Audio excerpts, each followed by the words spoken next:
अभी पिछले दिनों जंतर मंतर पर जो कुछ भी हो रहा था उससे हम सब परिचित हैं, पूरा देश परिचित है। पर प्रोटेस्ट करना ठीक है, अपने अधिकारों के लिए खड़े होना अच्छी बात है। पर यहाँ एक प्रश्न उठता है कि क्या जेन ज़ीस जो ऊर्जा से भरे हुए हैं, जितना अपने अधिकारों के प्रति सचेत हैं, क्या उतना ही अपने कर्तव्यों के प्रति भी सचेत हैं? ये एक बड़ा प्रश्न चिन्ह आता है। तो माता पिता होने के नाते, शिक्षक होने के नाते और एक जिम्मेदार नागरिक होने के नाते हमें इस बात पर ध्यान देना चाहिए, क्योंकि मैंने देखा, बहुत सी रील्स देखी, सोशल मीडिया पर भरमार थी इन चीज़ों की, तो देखा कि जेनज़ीज ने बहुत बेबाकी से बहुत ही अभद्र शब्दों का, गालियों का प्रयोग किया है और बड़ी बेतुकी सी भाषा का भी प्रयोग किया गया है बहुत सही जगह पर। इससे व्यक्तिगत रूप से मेरे मन को बड़ी पीड़ा हुई, क्योंकि अपनी बात को कहने का ये ढंग तो नहीं होना चाहिए।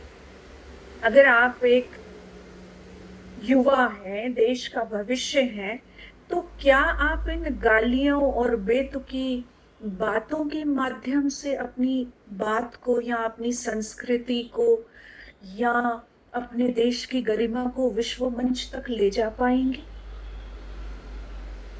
तो थोड़ा सा हमें ये ध्यान देना होगा कि संवाद की कला, जो एथिक्स ऑफ डायलॉग है, जो संवाद के जो नैतिक सिद्धांत हैं, वो हमें भी और हमारे बच्चों को भी सीखने चाहिए, है ना। डीप लिसनिंग है, सुनने की कला है। हम बिना दूसरे की पूरी बात सुने ही अपने मन में उत्तर तैयार करने लगते हैं, और इसके साथ साथ दूसरे के प्रति सम्मान। मान लीजिए मेरा आपसे वैचारिक मतभेद है, परंतु फिर भी अपना विचार दृढ़ता के साथ रखने पर भी मुझे आपके प्रति सम्मान होना चाहिए। सत्य निष्ठा से मुझे अपनी बात कहनी आनी चाहिए, ईमानदारी से मुझे अपनी बात कहनी आनी चाहिए। पर इसका मतलब ये नहीं है कि मैं दूसरे का अपमान करूं या दूसरे को गालियां दूं या बहुत ही अभद्र शब्दों का उपयोग करूं। और मुझे लगता है इसमें बहुत भूमिका शायद हमारा मीडिया भी निभा रहा है, क्योंकि आजकल सीरीज का जमाना है। तो सीरीज में भी आप देखें कि गालियों का बहुत प्रचुरता में उपयोग किया जाता है। पहले हमारे समय में सेंसर बोर्ड होता था, अभी भी होता है, पर मुझे नहीं पता कि वो क्या कर रहे हैं। तो सेंसर बोर्ड जो है, कई जो ऐसी आपत्तिजनक शब्द हैं या आपत्तिजनक चीजें हैं, उनको हटा दिया करता था। पर आज जो है, कई ऐसी प्रैक्टिसेस हैं और कई ऐसे शब्द हैं, मुझे नहीं पता कि वो सीरीज में कैसे आ जाते हैं।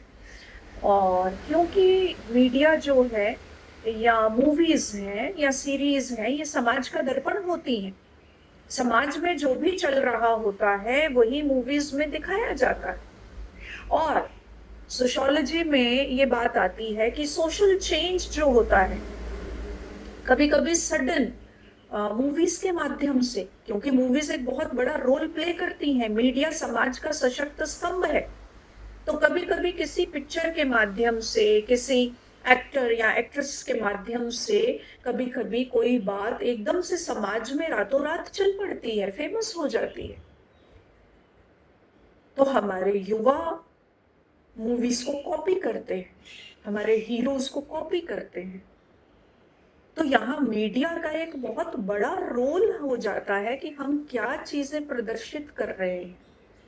कुछ लोगों के लिए अगर मीडिया हीरो नहीं है, मूवीज हीरो नहीं है, उनके लिए शायद उनके अभिभावक, उनके माता पिता हीरो होते हैं। और उनके माँ बाप क्या कर रहे हैं, वो कैसी भाषा का प्रयोग कर रहे हैं, उनके लिए वो कॉपी करने का विषय बन जाते हैं। कुछ लोगों के लिए गुरुजन उनके टीचर्स, उनके प्रोफेसर्स वो आइडियल होते हैं, वो उन्हें कॉपी करते हैं। तो इसलिए ये एक बहुत बड़ी जिम्मेदारी बन जाती है हम सबकी, माता पिता के नाते, टीचर होने के नाते और जिम्मेदार नागरिक होने के नाते, कि हम जेन ज़ीज को कूल होना तो सिखाएं, अपनी बात कहना भी सिखाएं, स्वतंत्रता भी सिखाएं, परंतु कर्तव्यों का बोध भी उतना ही साथ साथ कराते चलें।